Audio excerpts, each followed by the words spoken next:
अस्सलाम वालेकुम स्टूडेंट्स, इस वीडियो में मैं एक्सप्लेन कर रही हूँ एक्शन पोटेंशियल। एक्शन पोटेंशियल को एक्सप्लेन करने से पहले ये उसके स्टेप्स हैं और डेफिनेशन, इसको आप नोट कर लें स्क्रीनशॉट लेके, क्योंकि स्टेप्स की फॉर्म में या पॉइंट्स की फॉर्म में आपने इसको लिखना है पेपर में। ये फर्स्ट पेज है, पहले आपने डेफिनेशन लिखनी है, दैन थ्रेशोल्ड स्टिमुलस की बारे में लिखना है और उसके बाद ये स्टेप्स आ जाएंगे एक्शन पोटेंशियल के। ये नेक्स्ट पेज यहाँ तक, उसके बाद ये लास्ट पेज है इसका, और उसके बाद ये एक शॉर्ट समरी या की है इसकी एक्शन पोटेंशियल की। अब मैं एक्सप्लेन कर रही हूँ इस टॉपिक को। एक्शन पोटेंशियल न्यूरॉन की मेम्ब्रेन में जब इनिशिएट होनी है तो before the start of the action potential neuron की मेम्ब्रेन की क्या कंडीशन होती है? Outside is positive, inside is negative. Neuron की मेम्ब्रेन आउटसाइड से पॉजिटिव होगी, इनसाइड पे नेगेटिव होगी। आउटसाइड पे सोडियम आयन ज़्यादा होते हैं, इनसाइड पे potassium ions and negative chloride ion ज़्यादा होते हैं। पोटाशियम आयन्स के इनसाइड ज़्यादा होने की वजह से इनसाइड नेगेटिव नहीं होती। एक्चुअली जो नेगेटिव क्लोराइड आयन्स हैं और अदर नेगेटिव ऑर्गेनिक आयन्स हैं वो इनसाइड को नेगेटिव बनाते हैं। सो अब अगर लेट्स सपोज न्यूरॉन की मेम्ब्रेन के इस पॉइंट पे एक्शन पोटेंशियल स्टार्ट होने लगी है, तो यहाँ पे सबसे पहले स्टिमुलस अप्लाई होगा, threshold stimulus. What is threshold stimulus? Stimulus which is strong enough to start और इनिशिएट द एक्शन पोटेंशियल। अब एक इसकी जो सेकंड फॉर्म होती है sub threshold stimulus. Sub threshold stimulus और थ्रेशोल्ड स्टिमुलस में क्या डिफरेंस है? इसकी आप एग्जांपल लें कि अगर आपको एक पिन चुभती है और आप अपना हाथ रिमूव नहीं करते, हल्की सी चुभती है, तो दैट इज़ सब थ्रेशोल्ड स्टिमुलस। और अगर वो ज़ोर की चुभती है और आपने अपना हाथ रिमूव कर लिया है, तो दैट इज़ थ्रेशोल्ड स्टिमुलस। मतलब इसने रिस्पॉन्स इनिशिएट करवाया है, वो थ्रेशोल्ड स्टिमुलस है। थ्रेशोल्ड स्टिमुलस यहाँ पे अप्लाई होगा। इसके अप्लाई होते ही सबसे पहला चेंज क्या आएगा इस मेम्ब्रेन में? Sodium ions will move inside of the membrane through sodium channel. Few sodium channels will open and few sodium ions will move inside of the membrane. Sodium ions inside move कर रहे हैं means positive charge inside move कर रहा है. Inside will become less negative, क्योंकि positive charge चला गया ना, तो inside will become less negative और -70 से इसकी वैल्यू आ जाएगी -50, क्योंकि रेस्टिंग कंडीशन में इसकी वैल्यू होती है -70 इनसाइड की, और अब इसकी इनसाइड की वैल्यू हो जाएगी -50।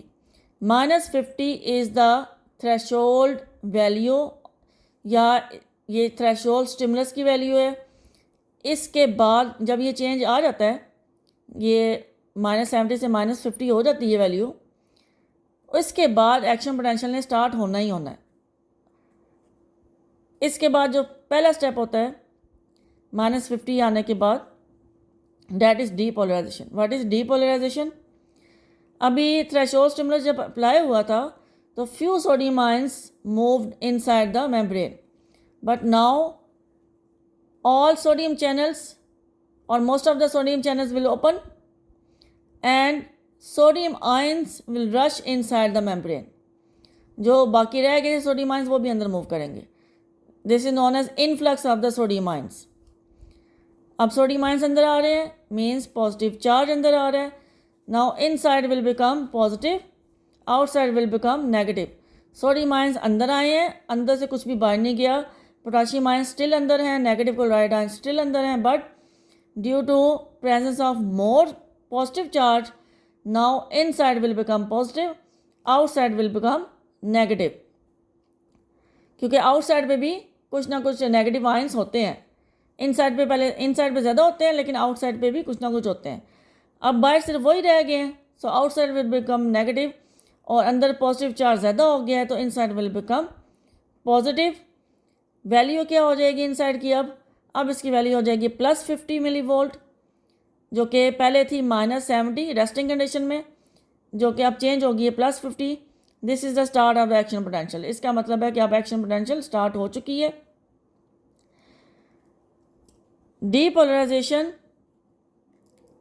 इसको क्यों बोलते हैं? क्योंकि रेस्टिंग कंडीशन में जो दो पोल्स थे मेम्ब्रेन के, आउटसाइड पॉजिटिव इनसाइड नेगेटिव, वो पोल्स अब यहाँ पे ख़त्म हो चुके हैं। अब आउटसाइड नेगेटिव और इनसाइड पॉजिटिव हो गए। पोल्स तो स्टिल एग्जिस्ट कर रहे हैं बट ओरिजिनल पोल्स ख़त्म हो गए मेम्ब्रेन के, जो कि आउटसाइड पॉजिटिव और इनसाइड नेगेटिव, ये वाले पोल्स जो हैं वो ख़त्म हो गए। That's why it is known as depolarization. Depolarization के बाद next step, it is repolarization. What is repolarization? After depolarization sodium channels will close, क्योंकि सोडियम आयन तो सारे अंदर आ गए हैं। Now sodium channels will close and potassium channels will open. Due to opening of the potassium channels, potassium ions will move outside. potassium ions जब बाहर move कर जाएंगे,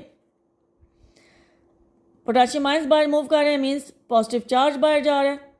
now outside will become positive again and inside will become negative again, जैसे resting condition में था। That's why it is known as repolarization. Re means again, again polarity, again poles का बनना, outside positive और inside negative. But यहाँ पे process ख़त्म नहीं होता बिकॉज पोल्स तो दोबारा बन गए हैं, लेकिन चार्जेस की जो पोजीशन है वो अभी भी ऑपोजिट है। रेस्टिंग कंडीशन में क्या पोजीशन थी चार्जेस की? आउटसाइड पॉजिटिव था बट सोडियम की वजह से, और इनसाइड नेगेटिव था लेकिन इनसाइड पे पोटाशियम आयन ज़्यादा थे। अब आउटसाइड पॉजिटिव है पोटाशियम की वजह से, और सोडियम आयन सारे अंदर गए हुए हैं। सो दैट्स वाई यहाँ पे ये प्रोसेस स्टॉप नहीं होता। इसके बाद नेक्स्ट स्टेप है हाइपरपोलराइजेशन। पोटाशियम चैनल्स जब ओपन हुए थे, पोटाशियम आयन्स बाहर चले गए, आउटसाइड पॉजिटिव हो गई, अगेन इनसाइड नेगेटिव हो गई -70 तक। लेकिन अब इसके बाद पोटाशियम चैनल्स ने क्लोज होना था क्योंकि -70 की वैल्यू आ गई है, बट पोटाशियम चैनल्स क्लोज नहीं हुए। पोटाशियम चैनल्स लेट क्लोज होते हैं। That is why more potassium ions will move outside and it will cause inside more negative than regular. Regular negative कितनी होती है रेस्टिंग पे? -70। तो ये -70 से भी ज़्यादा नेगेटिव हो जाएगी inside, and this more negative inside is known as hyperpolarization. -70 से आप समझ लें कि -80 तक होगी वैल्यू यहाँ पे। अब हाइपर पोलराइजेशन के बाद इन दोनों फैक्टर्स को ठीक करने की रिस्पॉन्सिबिलिटी लेते हैं sodium potassium ATPase pump.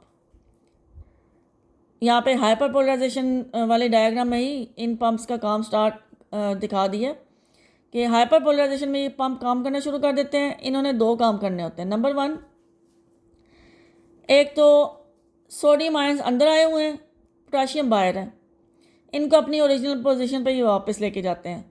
Sodium को ये बाहर लेके जाते हैं and they move potassium ions inside of the membrane, जो इनकी एक्चुअल पोजीशन है। दूसरा ये काम क्या करते हैं?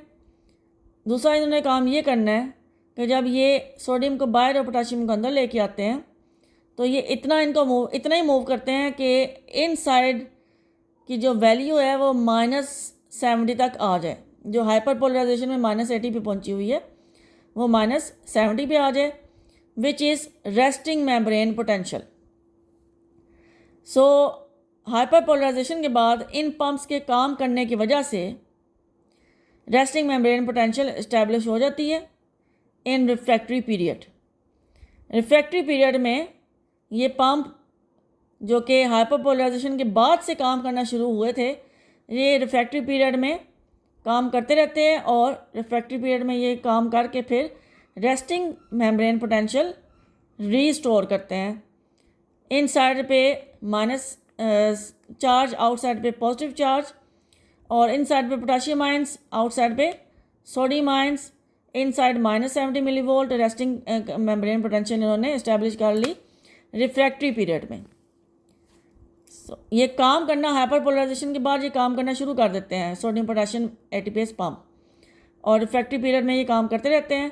At the end of the refractory period resting condition ये मेंटेन कर लेते हैं मेम्ब्रेन की। This is the graph for action potential. अब ये जो ग्राफ है और सम डेफिनेशंस, मैं नेक्स्ट वीडियो में एक्सप्लेन करूँगी।